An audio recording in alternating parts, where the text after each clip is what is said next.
जय श्री राम दोस्तों, आप सभी का फिर से स्वागत है एक और नई कथा के साथ।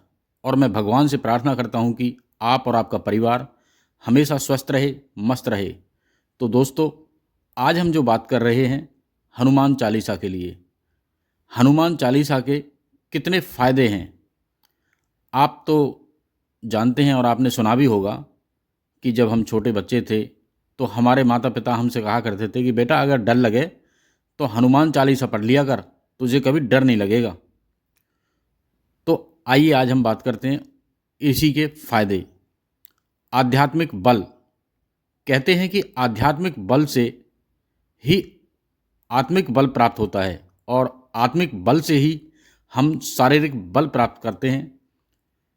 हर तरह के रोग से लड़कर उस पर विजय प्राप्त कर सकते हैं। प्रतिदिन हनुमान चालीसा का पाठ करने से मन और मस्तिष्क में आध्यात्मिक बल प्राप्त होता है।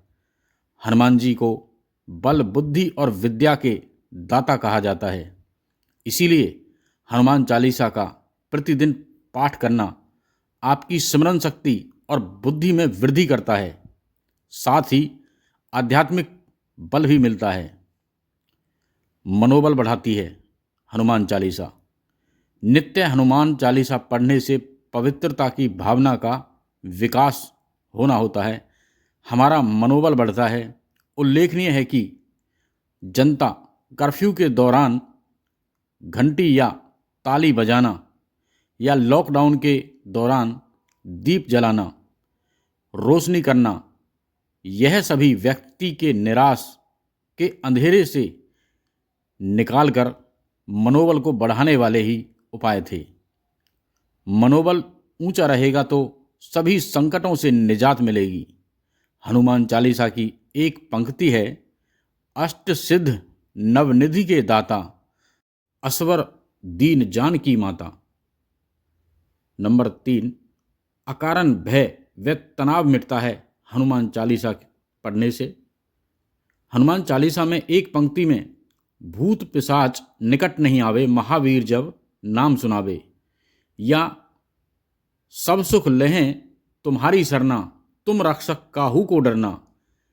यह चौपाई मन में अकारण भय हो तो समाप्त कर देती है। हनुमान चालीसा का पाठ आपको भय और तनाव से छुटकारा दिलाने में बेहद कारगर है। आप सभी को अपने बच्चों को रोजाना हनुमान चालीसा पढ़ने की आदत डालनी चाहिए। नंबर 4, हर तरह का रोग मिटता है। हनुमान चालीसा में एक पंक्ति है, नासै रोग हरै सब पीरा, जपत निरंतर हनुमत बीरा, या बल बुद्धि विद्या देहूँ मोहे, हरहु कलेश विकार। अर्थात किसी भी प्रकार का रोग हो, आप बस श्रद्धापूर्वक हनुमान जी का जाप करते रहें। हनुमान जी आपकी पीड़ा हर लेंगे। कैसे भी कलेश हों अर्थात कष्ट हों, वह समाप्त हो जाएगा। श्रद्धा और विश्वास की ताकत होती है, मतलब यह कि दवा के साथ दुआ भी करें। हनुमान जी की कृपा से शरीर की समस्त पीड़ाओं से आपको मुक्ति मिल जाएगी। नंबर 5, हर तरह का संकट मिटता है। आप किसी भी प्रकार का शारीरिक संकट या मानसिक संकट आया हो, या प्राणों पर यदि संकट आ गया हो, तो यह पंक्ति पढ़ें, संकट कटे मिटे सब पीरा, जो सुमरे हनुमत बलबीरा, या संकट ते हनुमान छुड़ावे, मन क्रम विचन ध्यान जो लावे। यह आपके भीतर नए सिरे से आशा का संचार कर देती है। बंधन। नंबर 6, बंधन मुक्ति का उपाय। कहते हैं कि यदि आप नित्य 100 बार हनुमान चालीसा का पाठ करते हैं तो हर तरह के बंधन से मुक्त हो जाते हैं।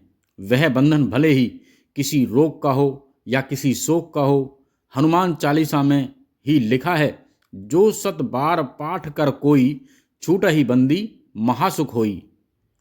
अर्थात जो भी इसको 7 बार पढ़ ले, उसका कोई भी कष्ट नहीं रहता है।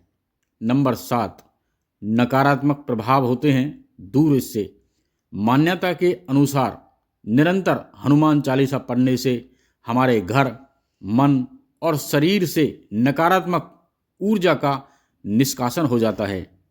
निरोगी और निश्चिंत रहने के लिए जीवन में सकारात्मकता की जरूरत होती है। सकारात्मकता ऊर्जा व्यक्ति को दीर्घजीवी बनाती है। नंबर 8, ग्रहों के प्रभाव होते हैं दूर। ज्योतिषियों के अनुसार प्रत्येक ग्रह का शरीर पर भिन्न भिन्न असर होता है। जब उसका बुरे असर होता है तो उस ग्रह से संबंधित रोग होते हैं, जैसे सूर्य के कारण धड़कन का कम ज़्यादा होना, शरीर का अकड़ जाना, शनि के कारण फेफड़ों का सिकुड़ना, सांस लेने में तकलीफ होना, चंद्र के कारण मानसिक रोग आदि इसी तरह सभी ग्रहों से उत्पन्न होते हैं। यदि पवित्र रहकर नियम पूर्वक हनुमान चालीसा पढ़ी जाए तो ग्रहों के बुरे प्रभाव से मुक्ति मिलती है। नंबर 9, चौंकाने वाली जानकारी। क्यों नहीं मिल रहा है आपको हनुमान चालीसा का लाभ? घर का कलह मिटता है। यदि परिवार में किसी प्रकार का भी कलह हो तो कुछ समय बाद परिवार के सदस्य तनाव में रहने लगेंगे।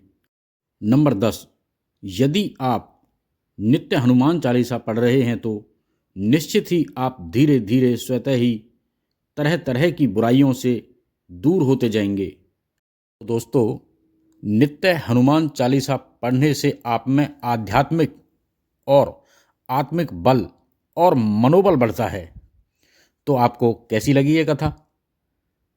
मैं जहाँ तक समझता हूँ अच्छी लगी होगी, तो इसे ज़्यादा से ज़्यादा लोगों में शेयर करें, लाइक करें, कमेंट्स में जय श्री राम लिखें। आपने मेरे चैनल को अभी तक सब्सक्राइब नहीं किया हो तो इसे सब्सक्राइब कर लें।